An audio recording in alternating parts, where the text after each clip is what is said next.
Vamos E fazer aí, 6 como eu anos. estou cansado e vocês estão cansados de mim, ele vai pregar para vocês hoje à noite. Obrigado, pastor.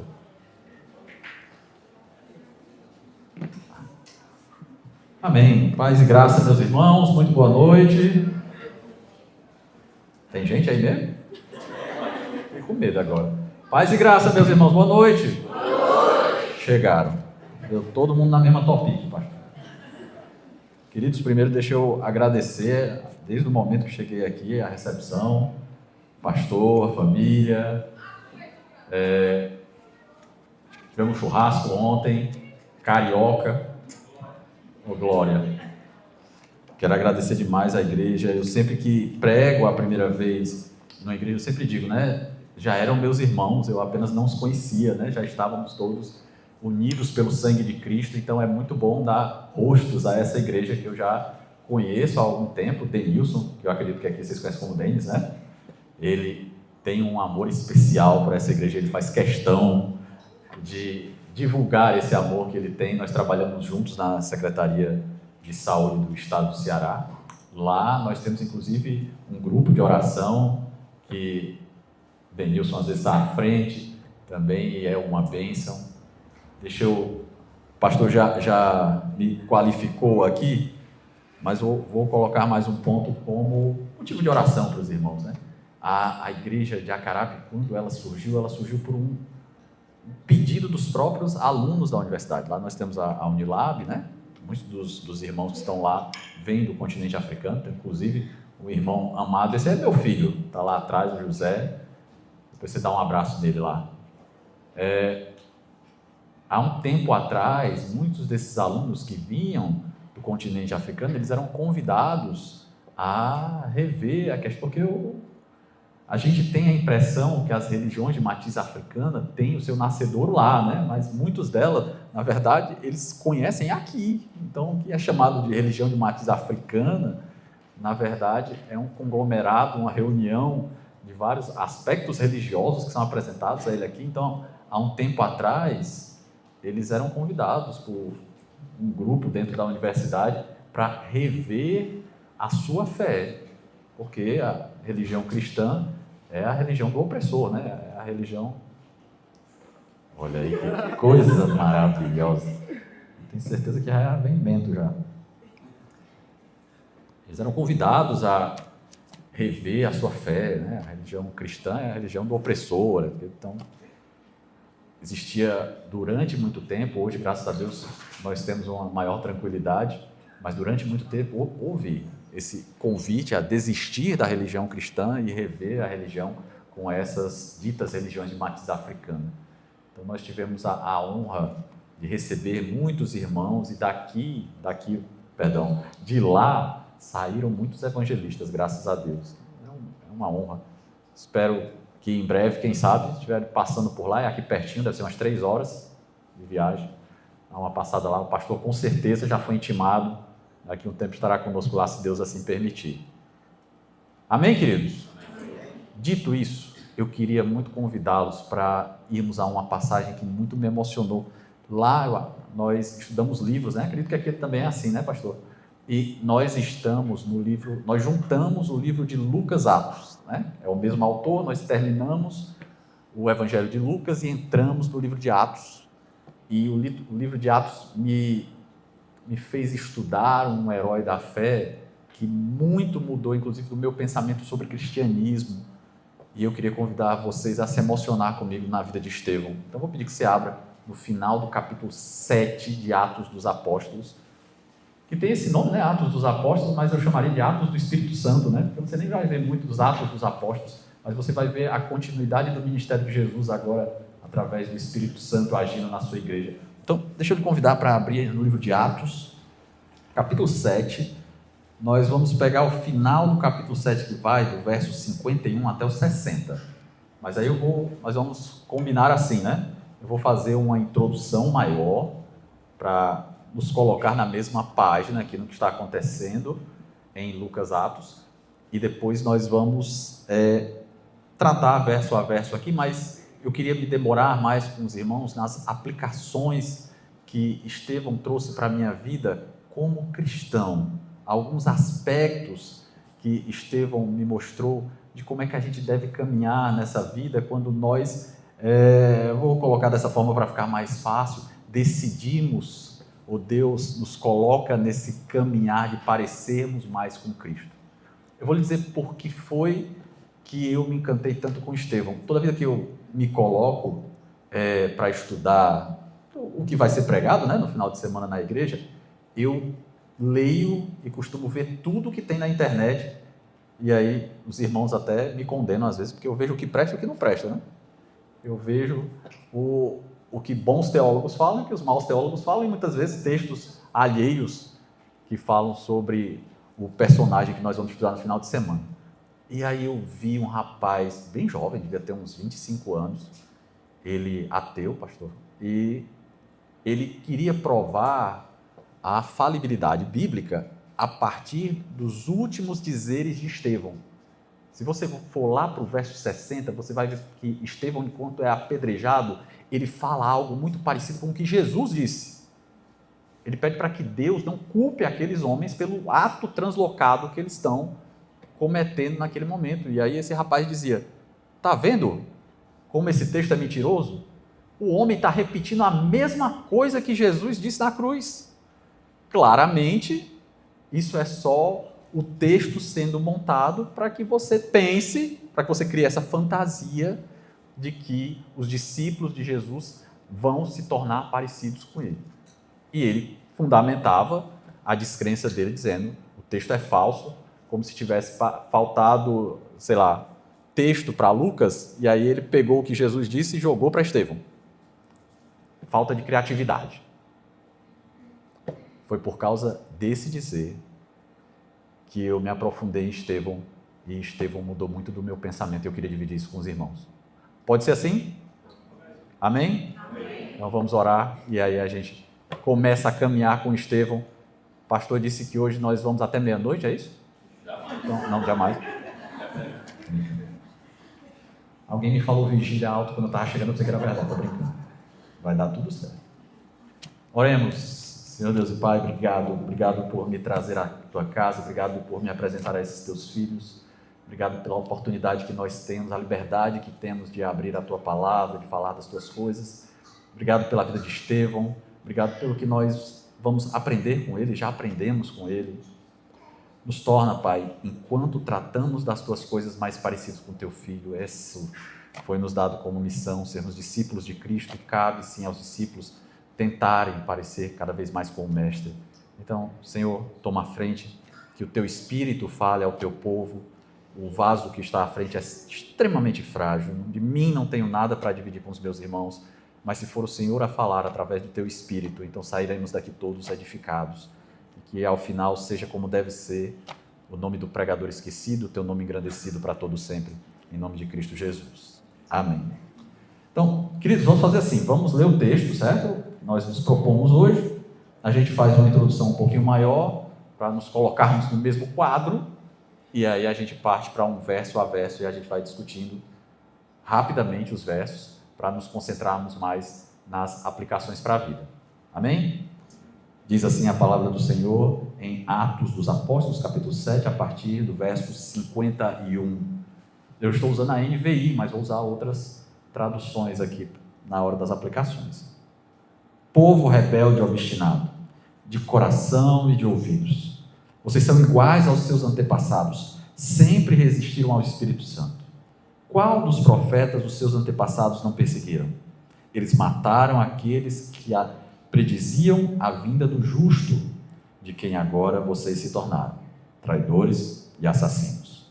Vocês que receberam a lei por intermédio de anjos, mas não lhe obedeceram. Ouvindo isso, ficaram furiosos e rangeram os dentes contra ele.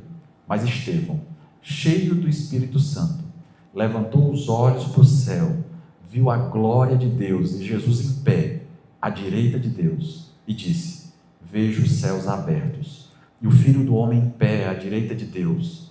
Mas eles taparam os ouvidos, dando fortes gritos, lançaram-se todos juntos contra eles, arrastaram-no para fora da cidade e começaram a apedrejá-lo. As testemunhas deixaram seus mantos aos pés de um jovem chamado Saulo. enquanto apedrejavam Estevão, esse orava: Senhor Jesus, recebe o meu espírito. Então caiu de joelhos e bradou: Senhor, não os considere culpados desse pecado. Tendo dito isso, adormeceu. Senhor Deus, essa é a tua palavra aberta, se conosco, para a glória do teu Filho. Amém. Não parece o que Jesus falou no final? Pensa aí, um homem sendo apedrejado até o último suspiro de vida, né? E olhando para os seus algozes e dizendo essas palavras.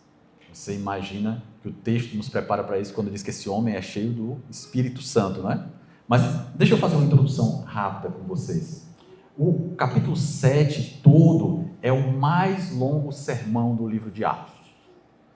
Ele tem uma defesa feita por Estevão, porque, deixa eu começar a tratar Estevão quando é que ele chega dentro do livro de Atos. Na igreja que nasce no livro de Atos houve um problema, as viúvas estavam tendo problemas com a distribuição da alimentação, estava faltando cesta básica lá para as viúvas, e aí nasce uma figura que eu tenho certeza que é de extrema importância aqui também, que são os diáconos. Estevão é um desses que é eleito pela própria igreja para ser diácono. Muito passa por como aquele homem tratava os outros. E quando o nome dele é citado, ainda no capítulo 6, para falar sobre a diaconia que ele vai seguir, já é dito que ele é um homem cheio do Espírito Santo. Isso é dito várias vezes da pessoa de Estevão. É um homem cheio do Espírito Santo. É o texto de Lucas nos preparando para o auge, que é esse homem que perdoa os seus algozes ao final. Então, surge assim a figura de Estevão e surge assim também o primeiro mártir dessa igreja que está nascendo, da qual fazemos parte hoje em dia, né?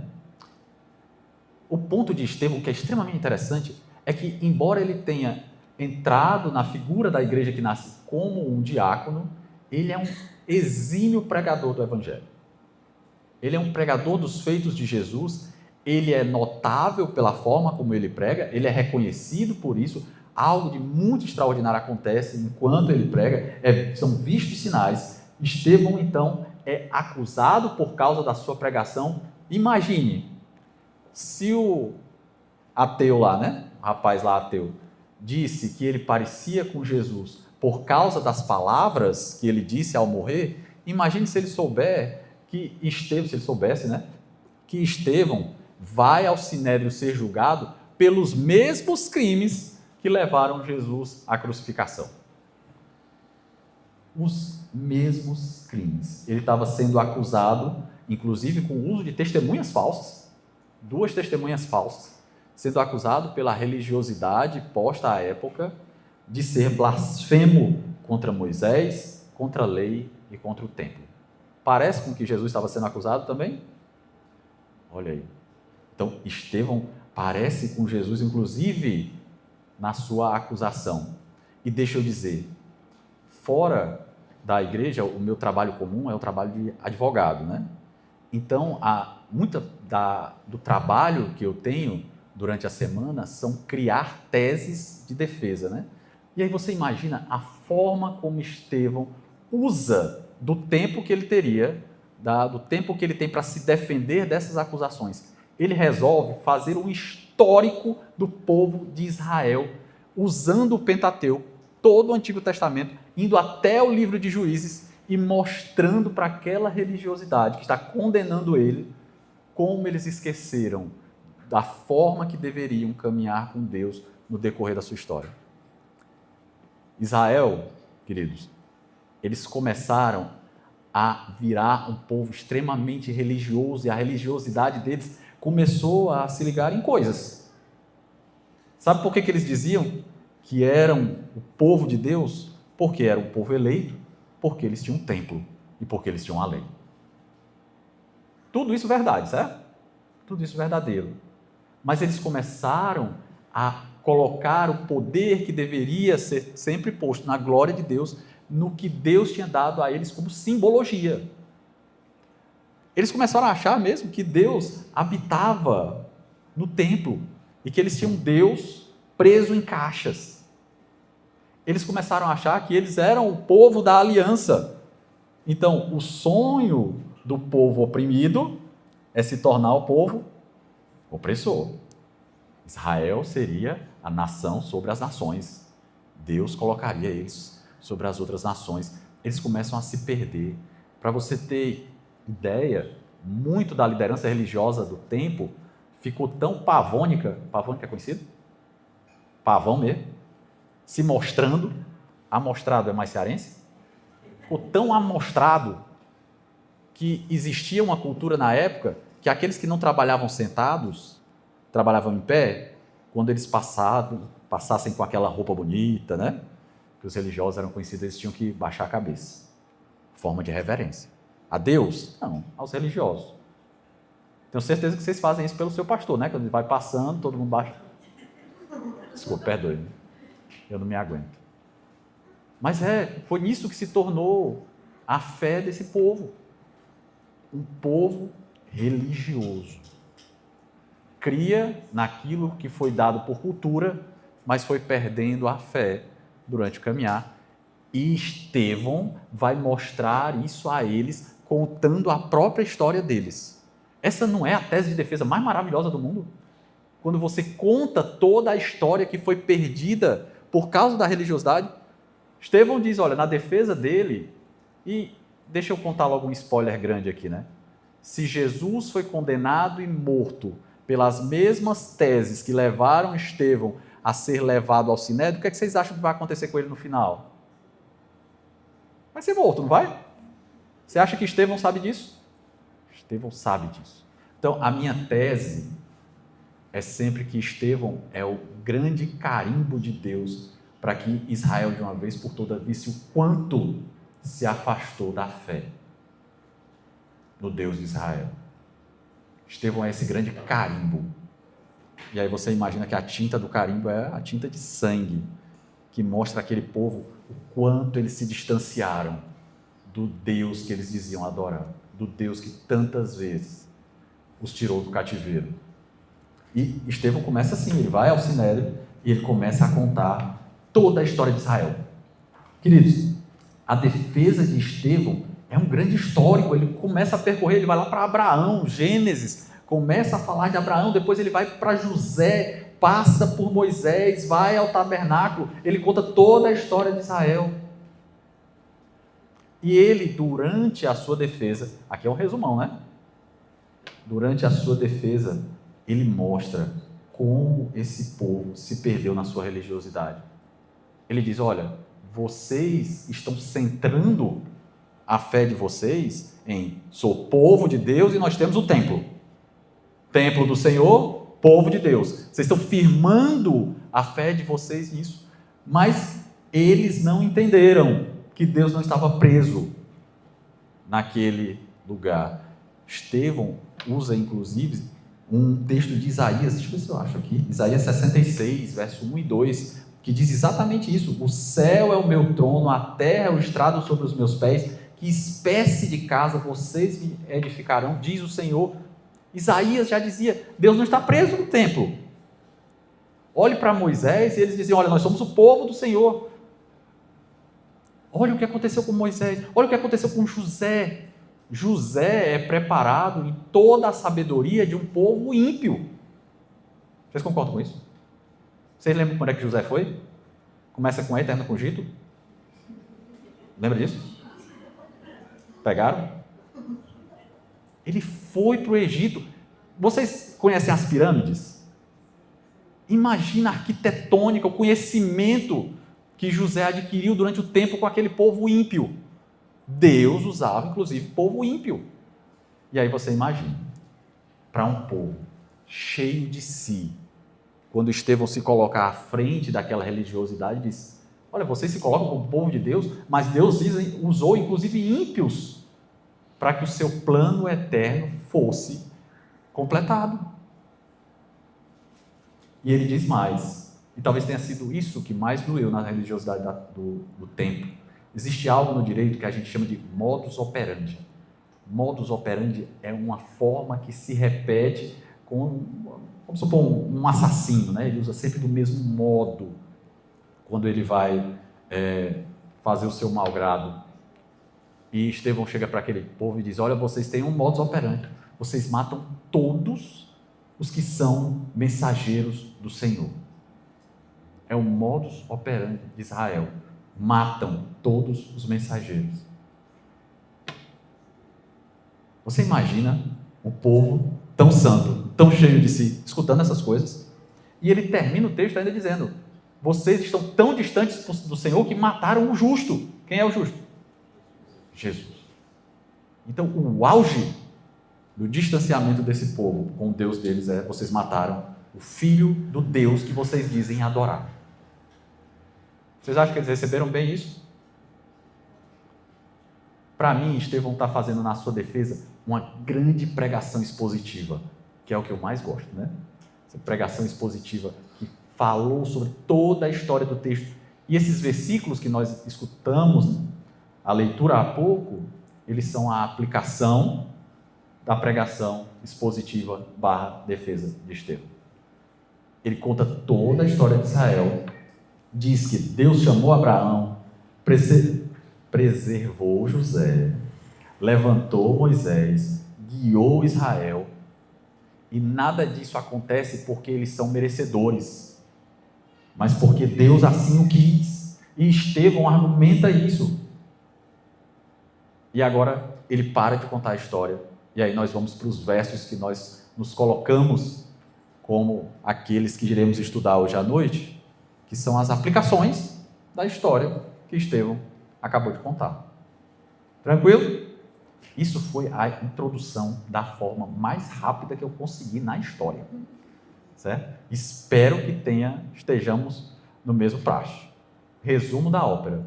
Estevão contou toda a história deles, disseram que eles matam os mensageiros, que eles esqueceram do Deus que eles dizem servir, que eles colocaram a sua fé em coisas, e agora começa assim o verso 51, na exposição, na colocação para a vida, para onde tudo isso levou esse povo.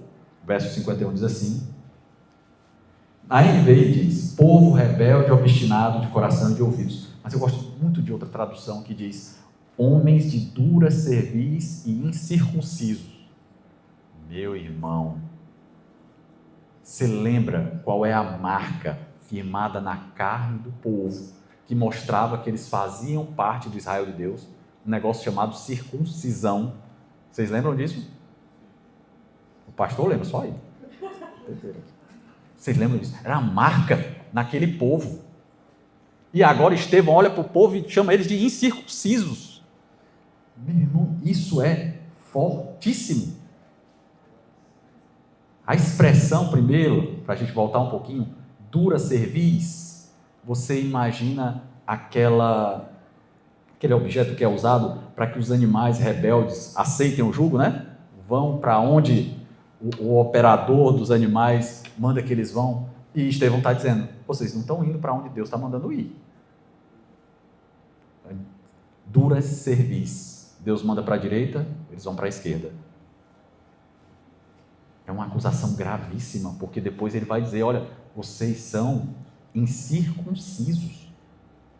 Eles nunca entenderam que a marca pela marca não significa nada. Eles tinham que ter circuncidado primeiro o coração. Eles tinham que ter entregue o coração a Deus.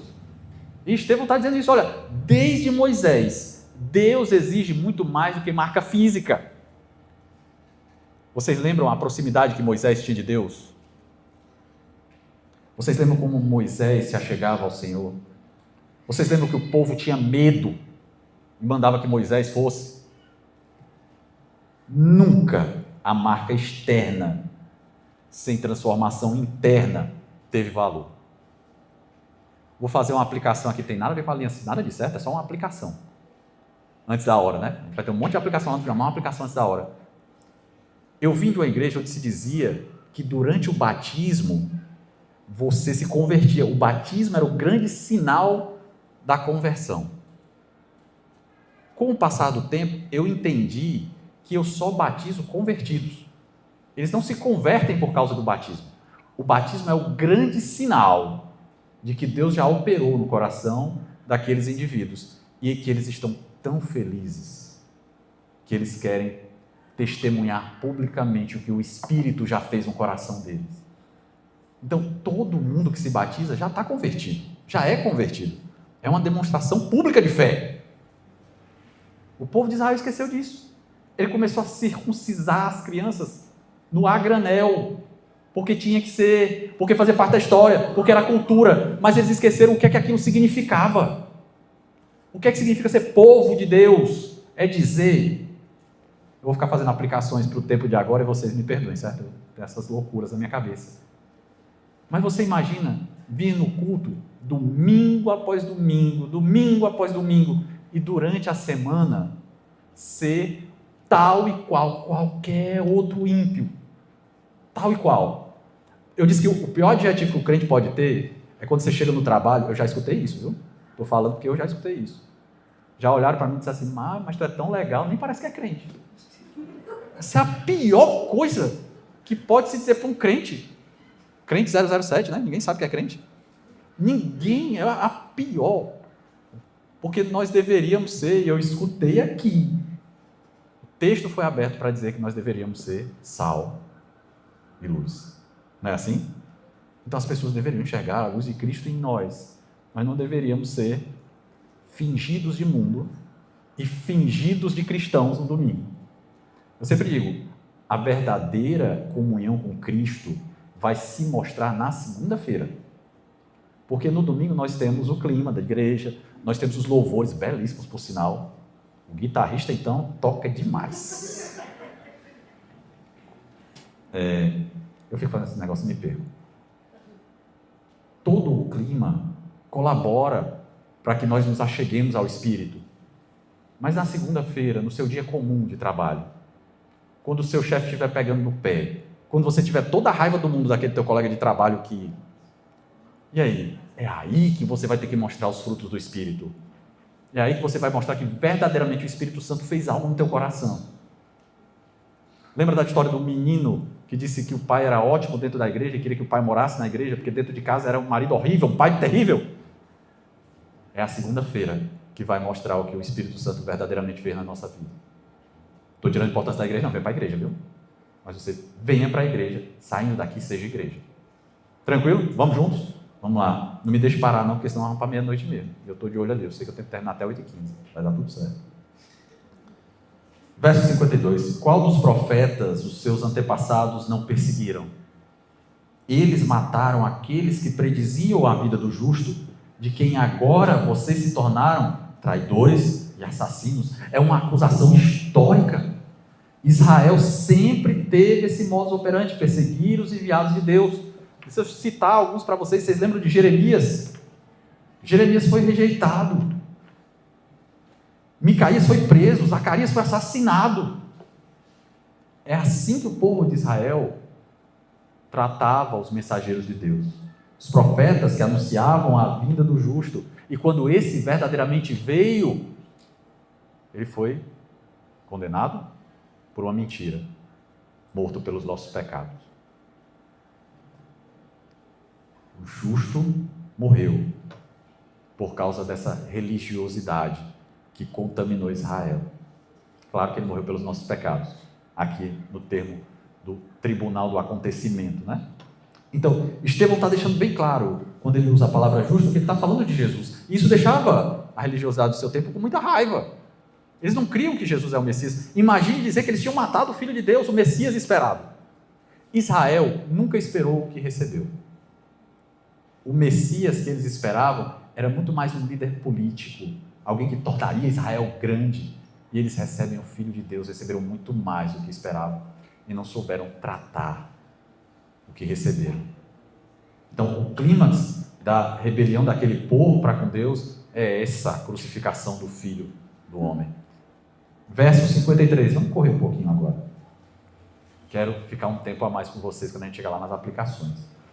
Verso 53. Vocês que receberam a lei por intermédio de anjos, mas não lhe obedeceram. Eles se orgulhavam tanto da lei, mas eles esqueceram que a mesma lei que eles exaltavam era a lei que os condenava por incredulidade.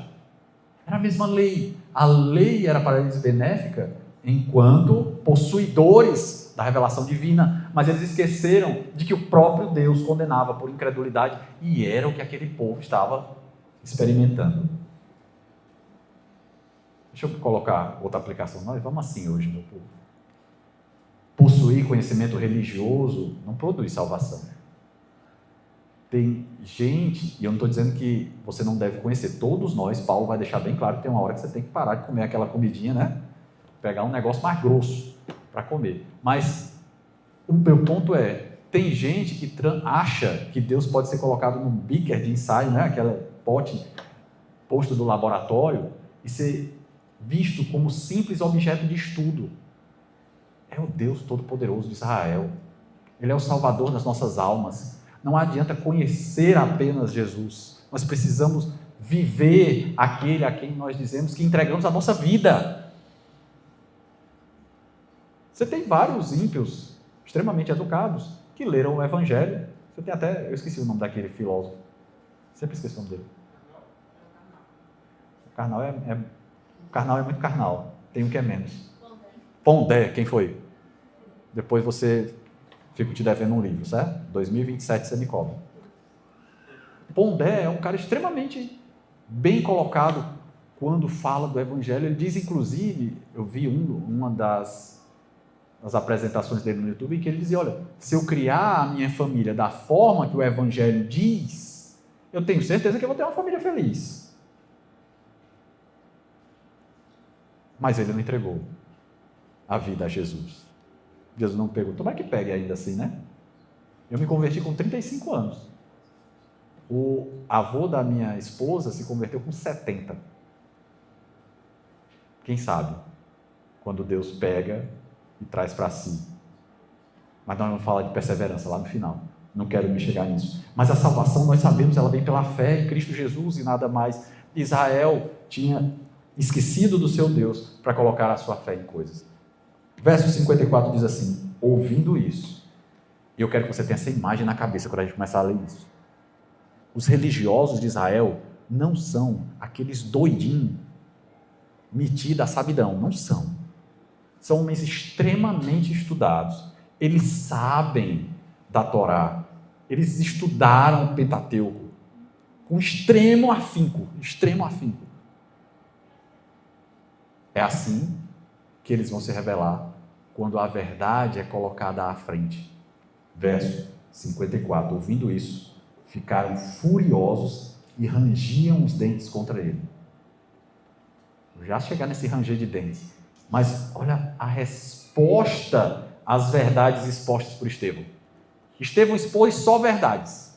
Ele não podia ser contradito nas verdades que ele diz. Mas o coração desses homens religiosos são aqueles que sábado após sábado se reuniam no templo para ensinar o povo sobre fé. Olha como é que eles respondem a essas verdades que são colocadas contra eles.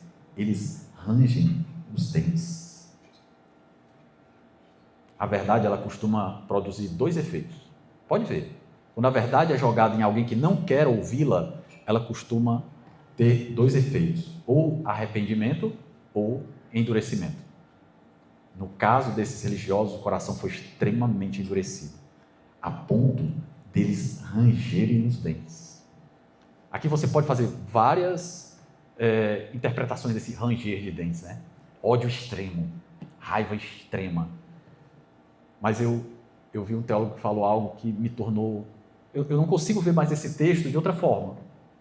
É o ranger de dentes como de um animal bravo. Imagina um cachorro com raiva. E aí, a figura que nós temos aqui são de pessoas extremamente letradas, religiosos, sábios, que quando foram confrontados com a verdade, e sem tese de contradefesa, usando jargão jurídico, né? Sem uma contestação à altura, eles mostram o seu lado mais animalesco. Rangem os dentes. O ódio se mostra no rosto, parecem animais. Você já viu alguém dizer que o homem sem o Espírito de Deus, ele fica extremamente parecido com um animal? Olha como é que o mundo tem tratado os relacionamentos. Quanto mais melhor, não é não? Quanto mais melhor. Quanto mais parceiros eu tenho, o mundo vai dizer melhor. maior eu sou, mais reconhecido eu sou. Sabe quem é que pensa igualzinho? Perdoe-me, agora talvez eu seja um pouco mais, duro nas minhas palavras, vou tentar ser o mais educado possível. Mas existem animais irracionais que têm um número de parceiros ilimitado. O que é que diferencia aquelas pessoas que ficam atrás de vários e vários parceiros para sua autossatisfação, esquecendo o coração daquele que está com ele, para esses animais irracionais que ficam colecionando parceiros? Qual é a diferença? A grande diferença. Sem o Espírito de Deus, esses homens agiram como animais irracionais. Deixaram o ódio virar pano, a ponto de ranger os dentes. Não é sério isso? Sem a graça de Deus, o homem rejeita a verdade. E muitos voltam a um estado primitivo. E, de novo, a figura não são de qualquer um. A figura são de religiosos, letrados, sábios, estudados, homens que estavam à frente da fé judaica no tempo em que tudo isso acontecia. No sábado anterior a esse, o Shabat, eles estavam à frente de um público, ensinando sobre fé. Esse povo. Vamos para o 55? Estamos acabando, certo? Estamos acabando, vai dar tudo certo. Verso 55. Mas Estevão, de novo, isso é muito dito sobre ele, o tempo todo. Se você ler o capítulo 6, capítulo 7, você vai ver isso sendo dito de Estevão pelo menos 3 ou 4 vezes. Mas Estevão, cheio do Espírito Santo, levantou os olhos para o céu e viu a glória de Deus e Jesus de pé à direita de Deus. Verso 56 para a gente ir caminhando. E disse: vejo o céu aberto, o Filho do Homem de pé à direita de Deus. Você imagina isso? Primeira vez que eu li isso na vida, eu precisei me acalmar muito, porque a imagem é muito emocionante. Ver Deus, ver Jesus à direita de Deus, mas a palavra aqui que mais me emociona, sabe o que é? De pé. Quando nós pensamos em Jesus, Jesus é o rei, ele está no trono, ele reina no seu trono, não é assim? O rei está sentado no seu trono. Guarda essa imagem. Deixa eu dizer mais algumas coisas. Enquanto a verdade enche os líderes religiosos de ira, Estevão está cheio do Espírito. Enquanto os religiosos trincam os dentes, cheios de ódio, o Espírito daquele que vai ser morto daqui a pouco, faltam 4 versículos, está em paz. Vê o céu se abrir. Vê o Cristo que ele prega. Ele não tem dúvidas da visão que ele teve. Ele viu o que ele sempre creu. Ele viu o que ele sempre creu. O coração do cristão já está no céu. Nós já provamos do céu agora. Nós temos o ainda não, né? Nós estamos naquele o agora e no ainda não. Tem coisas que ainda não, mas tem coisas que já. Nós já provamos do céu. O Espírito de Deus já habita em nós. E Estevão vê o céu e vê Cristo à direita numa posição de honra.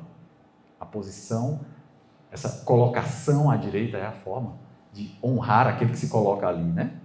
Então ele vê Jesus nessa posição de rei, Cristo reina. O homem que eles crucificaram, o homem que levou Estevão para ser condenado, ele reina. Em outras palavras, o tribunal terreno julgava Estevão, enquanto o tribunal do céu condenava Israel e os seus religiosos. O que é que vale mais? Deixa eu dizer uma coisa para você aumentar ainda mais essa imagem.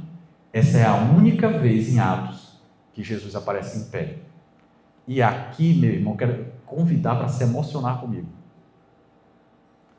Os estudiosos vão usar principalmente 2 explicações para essa figura de um Jesus que se coloca em pé. Existe uma porcentagem minoritária, porcentagem majoritária, e graças a Deus pela majoritária, porque ela é extremamente emocionante. A minoritária diz: Jesus se levanta do trono, se põe em pé como o advogado de Estevão, promotor de Israel. Era uma posição de, ao mesmo tempo, recebia a defesa de Estevão, assim como olhava a condenação de Israel. Lembra que Jesus já tinha falado sobre o que aconteceria em Israel, anos 70. Depois nós podemos falar sobre isso, talvez não hoje. Estou olhando para o tempo. Mas a imagem é essa. Jesus se levanta e aquele que estava sendo condenado é absolvido por Cristo, enquanto os que condenavam estavam sendo condenados pelo próprio Cristo. Já é emocionante essa figura, não é? Ter Jesus como seu advogado fiel já é uma figura extremamente emocionante. Mas olha o que a maioria diz. A maioria dos comentaristas dizem que Jesus se levantar do trono para se colocar de pé é a posição do primeiro que receberia o seu servo nos mais altos céus. A morte de Estevão. E aqui não tem nada a ver com os atos de Estevão, não é que Estevão fosse merecedor disso, mas ele é o discípulo que morreu pela sua fé. Jesus se levanta do trono e ele aguarda o seu servo, que daqui a pouco vai ser morto. E a imagem que eu tenho, e aqui é no meu coração, perdoe-me por isso, mas a imagem é que espera, após a morte de Estevão, o abraço do Senhor como o primeiro que o recebe nos céus. Meu irmão, como não se emocionar com essa imagem colocada por Lucas aqui, de um Jesus que não precisava, que é rei de toda a eternidade, centrado no seu trono, se coloca de pé para receber o seu servo. É uma imagem extremamente emocionante, é uma figura muito emocionante. Já deve ser a 5ª vez que eu prego isso e toda a vida embarga a voz, porque a figura é muito forte. Porque no fim é isso que a gente espera, não é não? No fim o que a gente espera é que num fechar de olhos aqui, num abrir de olhos lá, nós tenhamos um Jesus a abraçar. Não é isso que a gente pede? Vamos mais, de qualquer forma, a mensagem é clara. O mártir, Estevão, não está sozinho. Cristo está presente. Cristo está vendo as injustiças.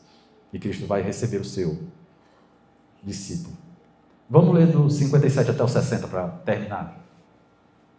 Já estamos adiantados e eu não quero deixar de fazer algumas reflexões com os irmãos. 57 diz assim: mas eles taparam os ouvidos. Você imagina essa imagem? O cara está descrevendo os céus abertos e os religiosos tapam os seus ouvidos e gritam alto. Para quê? Para não escutar.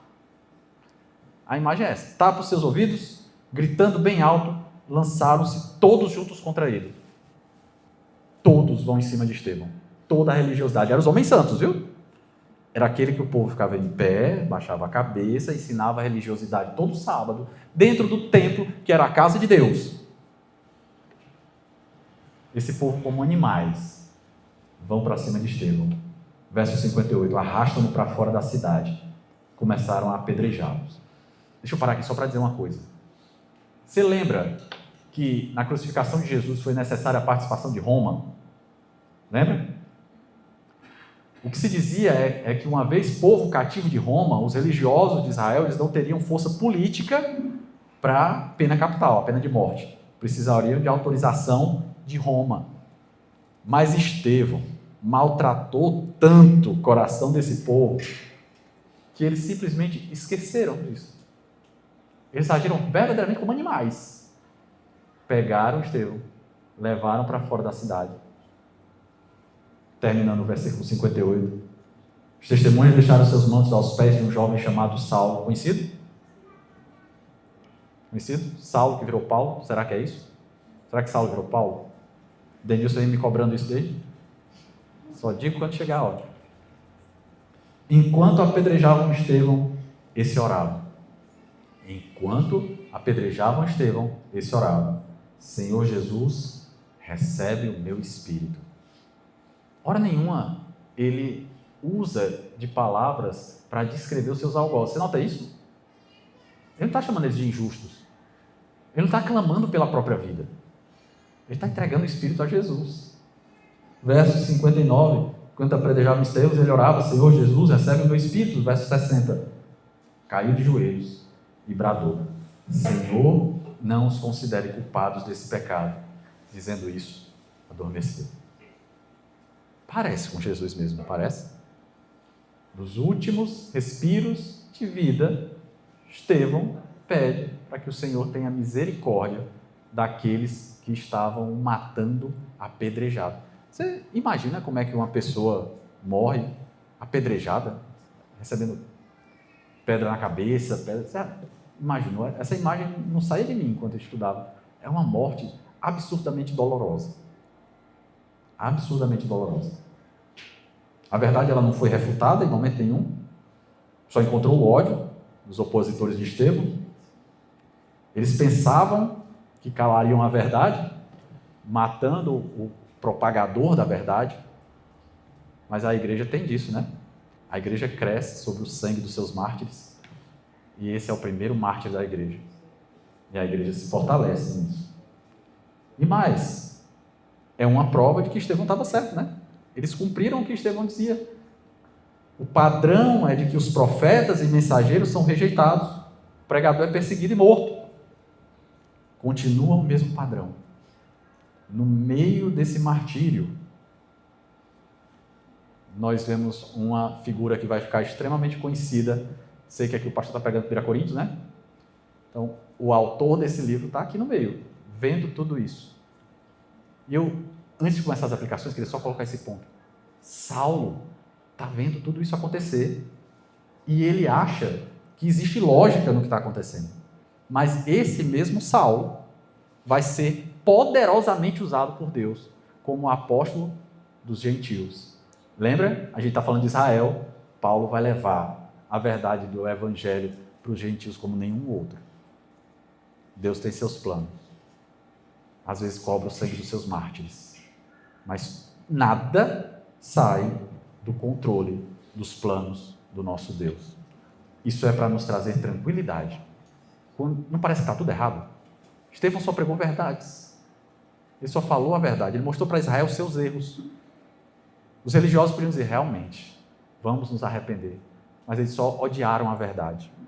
Mas no meio do ódio desse povo, floresce a figura de Saulo.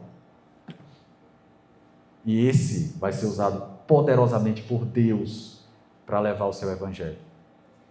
Deus tem seus planos, e os seus planos se cumprirão, mesmo que não faça sentido. Mesmo que a figura agora pareça só um quadro borrado, lá na frente, o artista costuma fazer algo belíssimo ao final do seu desenho. Amém, queridos? Mas eu prometi, tenho tempo suficiente, queria usar dessa pregação de hoje para que nós fizéssemos algumas aplicações no sentido de colocarmos para nós mesmos algumas características que nós temos que perseguir como cristãos a partir dessa figura tão emblemática de Estevão. Vocês concordam que Estevão é uma figura extremamente emblemática dentro dessa igreja que nasce? Poderoso, a ponto de o discípulo se parecer tanto com seu mestre, que usa de palavras muito semelhantes ao final da sua vida. O que o nosso amigo ateu não entendeu é que Estevão usar de palavras parecidas com a de Jesus não afasta da verdade, ao contrário. Ele é um discípulo que entendeu que cabe a nós, discípulos, parecermos cada vez mais com o nosso mestre. Estevão, tão parecido com Jesus, que teve misericórdia dos seus algozes. Mas essa não é a primeira característica não, aqui foi só um adendo. A primeira característica que eu queria que a gente pensasse é que o cristão verdadeiro, ele conhece as Escrituras. Nós precisamos ter conhecimento da forma como Deus quis se apresentar. Deus se revelou nesse livro. É verdade? Eu vou numa empolgação. Hein? Deus se revelou nesse livro, é verdade? Sim. Amém. Vai dar tudo certo, meu povo. Deus se revelou nesse livro. Então, como é que nós iremos saber a forma que Deus quer ser cultuado? Você sabia que Deus tem uma forma que Ele dita como Ele quer ser cultuado? O crente tem muito para dizer assim, né? Fulano de tal é herege, que é a palavra da moda, né? Todo mundo é herege. Fulano de tal é herege. Aí você vai perguntar, meu irmão, o que significa herege? Herege. Não é não? Aí começa a citar o nome do povo. Não vou citar aqui que a live cai, né? Aí começa a citar o nome do povo. Mas o que é herege mesmo? A Bíblia diz. Mas as pessoas desconhecem o livro, desconhecem os dizeres do próprio Deus, mas dizem adorar Deus, o Deus que não conhece. Eu não tenho nada contra os meus irmãos mais carismáticos, né? Usam dos dons dentro do... Não tenho nada contra eles. Eu tenho um temor apenas. Quando o carisma, quando os dons dentro da igreja tomam o lugar da apresentação do Evangelho. Porque é no Evangelho, é nas palavras de revelação do nosso Deus que nós o conhecemos. Então é necessário tempo para que essa palavra seja lida, estudada, entendida. Isso não tem nada a ver com conhecer grego e hebraico. Tem a ver com abrir a sua Bíblia e ler a revelação de Deus. O grego, o hebraico, a forma como nós estudamos no seminário, ela ajuda muito a abrir o pensamento em algumas passagens mais complexas que devem, se somar tudo, dar 10% de toda a revelação. Então você tem muito que você vai poder ler e entender. E se maravilhar com seus irmãos no domingo quando for pregar. Deus se revelou através das Escrituras. E nós, como cristãos, precisamos conhecer as Escrituras. Como é que Estevão faz a sua defesa? Pega a história de Israel, passa limpo. Ele conhece o Pentateuco, ele conhece a Torá, tanto quanto aqueles religiosos. E os religiosos trincam os dentes porque eles sabem que o que ele está falando é verdade. Eu, quando comecei no ministério, eu parei isso lá, certo? Era uma cultura. O povo era confrontado, e aí chegava para mim, pastor, pode beber? Pode não sei o quê? Pode isso? Pode aquilo? Pode não sei o quê? Aí quando chegava alguém que contestava a fé, fulano de tal falou isso, o que é que eu digo para ele? Meu irmão, abra a sua Bíblia, vamos ver o que é que a Bíblia diz, e aí você vai lá e confronta com a verdade, não é assim? Pastor, mas isso vai dar muito trabalho, não dá para a pessoa dizer não? Aí tinha uns que levavam o caderninho. Não, quando levou o caderninho, aí eu parei. Aí fiz uma EBD para falar disso. Não, caderninho é demais para minha cabeça. Né? Essa revelação é maravilhosa. E ela tem efeito em nós que não tem em outros. O Espírito Santo chama por esse conhecimento. Você vai ver várias pessoas dizendo que é um texto chatíssimo, porque o Espírito Santo chama por esse convencimento. Você já se maravilhou com uma passagem como essa de Estevão? Primeira vez que eu li essa passagem, eu chorava, que eu não conseguia nem explicar porque eu estava chorando. E aí eu dei para um colega que não é cristão ler. Ele disse, interessante, né? O Espírito Santo chama por esse conhecimento. Podemos mais? Vamos ver até onde o horário me deixa. É para ser o top 10. Mas vamos ver até onde o horário me permite. 2. O cristão verdadeiro, ele enxerga a soberania de Deus. Contar a história de Israel é contar como Deus vem tratando o seu povo durante a história. Se você ler o capítulo 6 e o capítulo 7 de Atos, você vai ver que Estevão está mostrando para a religiosidade da sua época que Deus sempre esteve com Israel. Tratou com seu povo, preparou pessoas. Lembra de José, Moisés? Lembra desse povo? Preparou pessoas. Usou de momentos. Usou de povos ímpios. Lembra o que a gente disse? O povo do Egito? Usou de povos ímpios para que o seu plano fosse bem sucedido e sempre será o plano de um Deus inerrante. Então, Estevão vê a soberania de Deus em tudo que aconteceu. Estevão vê a soberania de Deus quando ele chama Abraão. Vê a soberania de Deus quando preserva José. Lembra da história de José? Vê a soberania de Deus quando há o levante de Moisés, quando guia o povo pelo deserto. O povo se aquecia e comia porque Deus permitia. Sabe como é que o povo agradecia? Maná de novo. Não tem um churrasco. É maná de novo. 40 anos. E o povo reclamava. Moisés deu uma subidinha no monte. Quando voltou, tinham feito um ídolo para adorar. Esse é Israel. Que aqui em Atos continuam se achando que esse é o povo de Deus. Temos o templo. Esqueceram desse detalhe. Nada é por acaso. O Sproul, ele tem uma frase que eu acho muito significativa. Ele diz que não existe sequer uma molécula fora do controle de Deus. Tudo que acontece está no controle de Deus. Por isso que o salmo que eu mais gosto, é esquisito, agora todo mundo vai atrás desse salmo só para me chamar de esquisito, mas é o Salmo 88, pastor. É um salmo extremamente triste. Extremamente triste. Mas sabe que eu teve um momento do meu ministério em que, de tanto escutar problemas e tal, você acaba absorvendo algumas coisas, né? E teve uma hora que eu cheguei à conclusão de que eu não ia aguentar mais. Eu tenho uma depressão por semestre, né? Porque como são alunos que vêm, e em algum momento eles vão embora, quando eles vão embora eu entro em depressão. É uma depressão por semestre, tem uma hora que meu coração, eu digo, não, eu vou morrer aqui. É melhor eu sair antes, porque senão eu vou morrer. O José que está aqui conosco, ainda bem que ele não está aqui, porque eu disse até para o pastor lá em casa que tinha uma irmã que disse que queria casar, eu digo, vem cá, que é para segurar o José aqui, né, para ele não ir embora. Não, estou brincando.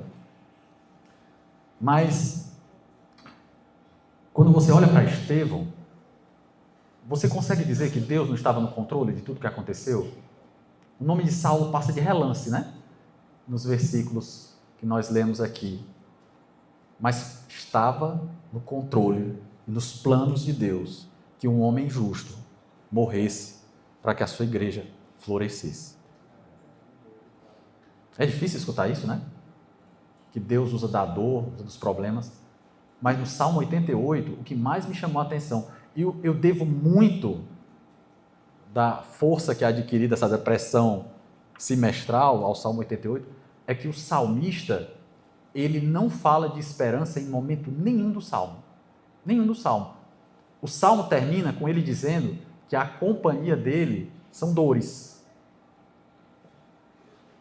Termina assim. Sabe o que foi que me levou a Deus num Salmo tão triste? É que embora ele estivesse em dores que ele diz que começa desde tenra idade, ele está a todo tempo falando com Deus. Ele, hora nenhuma, usa das dores da vida para dizer que Deus não existe, que Deus não está no controle. Ele está todo tempo falando com Deus. Ele diz, inclusive, que Deus esqueceu ele, mas ele sabe que Deus existe, que Deus está lá. E o final é que o Salmo 88 está dentro do saltério, ou seja, a tristeza do salmista estava dentro dos planos de Deus, para que eu lá em Acarape lesse ele e me revigorasse. Lógico que o salmo não foi feito só para mim, né? Mas lá, estava lá, escrito, para que a fé fosse revigorada nas dores de um homem. Mas a pregação não é sobre o Salmo 88, né? Terceira aplicação para a nossa vida. O cristão verdadeiro, ele fala a verdade mesmo quando ela for impopular. Você acha que a verdade que Estevão falou tornou ele mais popular? Ele teve mais likes no Instagram? O Instagram de Estevão aumentou o número de likes nesse momento? Não, ele começou a ser odiado por todos os olhos que o viam no momento daquele julgamento. Mas a verdade continua sendo a verdade, por mais dura que seja. E para nós aqui, a gente tem sofrido com um perigo que tem virado, inclusive, livro, né? O perigo de um evangelho diluído. Tem um colega, o Pedro Pamplona, né? Ele fez, inclusive, um livro que chama de Teologia Coaching, né? Você chega, você é o coração, como é o centro do coração de Jesus. Isso é tão estranho que eu, às vezes, até me esqueço, porque é tão estranho falar isso, mas a gente tem sofrido com o mal de um evangelho diluído, em que muitas vezes pecado, arrependimento, juízo, santidade, são palavras que não podem ser ditas mais, porque você tem que chegar na igreja, ter o seu coração colocado no colo, né? Passa aquela mão para você sair daqui cheio de esperança, de que tudo vai dar certo, cantar aquelas músicas sabor de mel, aquelas coisas, né? Música de vingança. Tudo isso para que a verdade não seja dita na sua completude, para que você não saia daqui achando que a vida cristã é mais fácil do que a vida comum. Spoiler, não é. A vida cristã é difícil. Eu fui num culto uma vez que o pastor disse assim, o mundo não tem nada para oferecer. Meu irmão, depende do ponto de vista.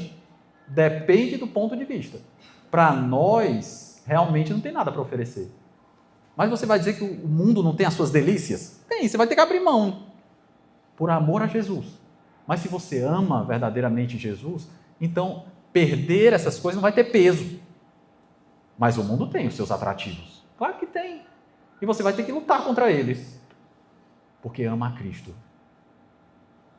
Então, nós devemos agradecer a Deus quando nós temos pastores que não caíram na bobagem do evangelho diluído e que têm pregado com afinco.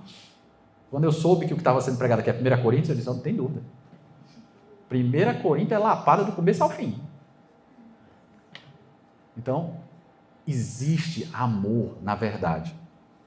Cultue as amizades daquele que falam a verdade. Sabe aquele amigo que diz assim, não, vai dar tudo certo. Você sabe que vai dar errado, sabe que está caminhando errado, sabe que vai para a beira do precipício, mas só para ser legal, aquele amigo diz assim, não, vai dar tudo certo, vá por aí mesmo. É isso aí, você é demais. Duvide desse amigo. Cultue aquele que diga, olha, você está fazendo besteira. Esse caminho é caminho de perdição, volta para cá. Volta para o caminho certo. Cultive essas amizades. Eu tenho o meu pai na fé, quando eu tenho alguma dúvida assim, ele é um homem muito calmo. E aí ele me dá conselhos muito tranquilos. Ele olha para mim, mas como é que pode? Tu deixa de ser burro. Uma coisa que me tranquiliza, porque ele é manso. Não? 4. O cristão verdadeiro, ele suporta a oposição por amor a Cristo. Meu irmão, no local que você trabalha, no local em que você, sei lá, convive com pessoas não cristãs, você muito provavelmente vai ser ridicularizado. Meu conselho para você, só para ser mais rápido aqui na aplicação. Jesus disse, se perseguiram a mim, também perseguirão a vós outros. Então, se estão perseguindo você por causa de Cristo, continua, está no caminho certo, e Jesus disse isso. A fidelidade tem que custar alguma coisa. E talvez custe. Talvez nós não sejamos os mais populares. Talvez nós sejamos aqueles que as conversas paralelas param quando a gente entra. Que seja para a glória de Deus. Seja para a glória de Deus. A mesma palavra, disse João Calvino, a mesma palavra que amolece os eleitos, endurece os reprobos. A verdade não pode ser escondida. 5. Vai dar, quer dizer, 3 minutos de acréscimo, pode ser? 3 minutos. Nós estamos em tempo de Copa, né? Não tem aquela prorrogação. 5. O cristão verdadeiro vive cheio do Espírito Santo. Lembra que eu disse? Estevão, é dito sobre ele que ele está cheio do Espírito Santo 3, 4 vezes. A forma como Estevão vive a vida dele, como ele escolheu se entregar à igreja que está nascendo, mostra que ele vive em submissão a Deus, que ele depende da graça divina e que ele sabe disso, que ele produz frutos do Espírito e que isso é visto pela comunidade a ponto de ele ser eleito como ajudador daquela comunidade. Ele é cheio do Espírito. Nós precisamos perseguir isso. A igreja não precisa de estratégias mundanas para crescer. Ela precisa de homens e mulheres cheios do Espírito e de amor de Deus. É isso que a igreja precisa. 6, estamos chegando. O cristão verdadeiro mantém os olhos em Cristo. Lembra da última visão de Estevão? Quando Estevão está em sofrimento agudo, não é para o problema que ele olha, é para os mais altos céus, e ele vê o céu se abrindo. Lá ele vê a Cristo. É isso que nós, como cristãos verdadeiros, precisamos fazer. Enquanto os inimigos de Estevão o maltratavam, ele olhava para o céu e via Jesus em pé o esperando, à direita de Deus. O segredo da perseverança é ter certeza de para onde nós vamos. Eu não sei o quanto está difícil para você, eu não sei como é que está a caminhada até aqui, mas deixa eu dizer, olha para Estevão, vê como o teu futuro e diz para o teu coração, vai valer a pena. O prêmio são os braços do Cristo abertos para te receber como um abraço, para participar das bodas do Cordeiro, para sentar com Ele. Esse é o prêmio. O que é que tem de mais valioso do que isso. Sétimo, o cristão verdadeiro ama até os seus inimigos. Estevão ficou tão parecido com Cristo que ele pediu para que Deus não olhasse pelos seus algozes com ira, mas os perdoasse. Eu acho que esse é o mais difícil. Esse é o mais complexo. É olhar para os nossos inimigos e não amaldiçoar. Não dizer, pega ele, Jesus. Pega ele, Jesus. Esse é o mais difícil para nós. É olhar para quem nos faz mal e dizer, Senhor, se for da tua vontade, transforma o coração dele. Eu quero essa pessoa que eu detesto comigo na igreja, louvando ao Senhor. Consegue dizer isso? E não sentir aquele amargozinho? Eu quero mesmo. Será? Temos. Essa é uma missão dada a nós. A outra face. Amar o inimigo. Faz parte da vida cristã. Oitavo. Também conhecido como antepenúltimo. Para facilitar, né? O povo tem esperança de que vai acabar. O cristão verdadeiro está preparado para se encontrar com Cristo. Sabe que quando Estevão começa a falar da visão que ele teve, ele não começa a citar uma grande surpresa. Ele não começa, vale meu Deus do céu, o sol está se abrindo, vale Jesus, é Jesus. Ele espera por aquilo. Ele crê naquilo. Aquilo é certo para ele. Deveria ser para nós também. Sabe quando a gente diz Cristo é a nossa esperança? Talvez a gente esteja usando a palavra esperança de maneira incorreta. Porque a gente diz, né? Eu tenho esperança de ganhar na lota. A gente não, calma. O povo diz, né? Esperança de ganhar no bolão no final do ano. Sei lá, alguma coisa desse tipo. Isso é esperança e você diz, pode acontecer ou não, né? Mas a nossa esperança em Cristo é a real espera. Nós sabemos que ocorrerá e nós esperamos por esse acontecimento glorioso que vai acontecer. Você tem o final do filme, Revelations, ou Apocalipse, revelações foram dadas aos filhos de Deus e nós sabemos o fim da história. O fim da história somos nós, meus irmãos, com Cristo Jesus. Esse é o final da história. E a gente tem que começar a viver isso como verdade. Isso não é abstrato, isso não é um filme. Isso é o que nos espera. Isso é o nosso motivo de alegria. Eu tenho certeza que foi isso que trouxe vocês aqui. Aqui é o pedaço do céu, até que o céu de uma vez venha à terra e se complete tudo que nos é prometido.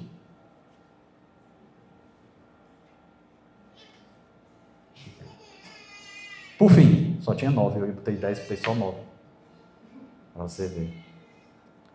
Por fim, o cristão verdadeiro deve se perguntar: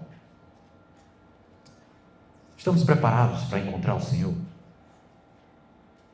Nós cremos como Estevão, de que estamos no caminho de encontrar com um Cristo que se levanta do trono, ergue os seus braços e nos recebe com um abraço. Se você for para a parte minoritária, nós estamos prontos para um Jesus que se coloca como nosso defensor, porque se isso for verdade, que venha o mundo. Porque quem pode contra o nosso Deus? Estevão me ensinou uma coisa extremamente poderosa. Extremamente poderosa. Nós temos um caminho a trilhar e nós sabemos qual é. É de parecer com Cristo. Se nós sabemos, está na hora de começar. E seja hoje. Para aqueles que ainda não começaram, que seja aqui. Que seja agora. Lembra, o prêmio é o rei que se levanta do trono e te recebe de braços abertos. Amém, querido? Oremos. Senhor Deus e Pai, obrigado por esse tempo com os meus irmãos. Abençoa essa igreja, abençoa os pastores. Abençoa, Pai, tudo aquilo que o Senhor fez nesse local. Receba todas as honras e glórias. Nós estamos aqui para cultuar o nosso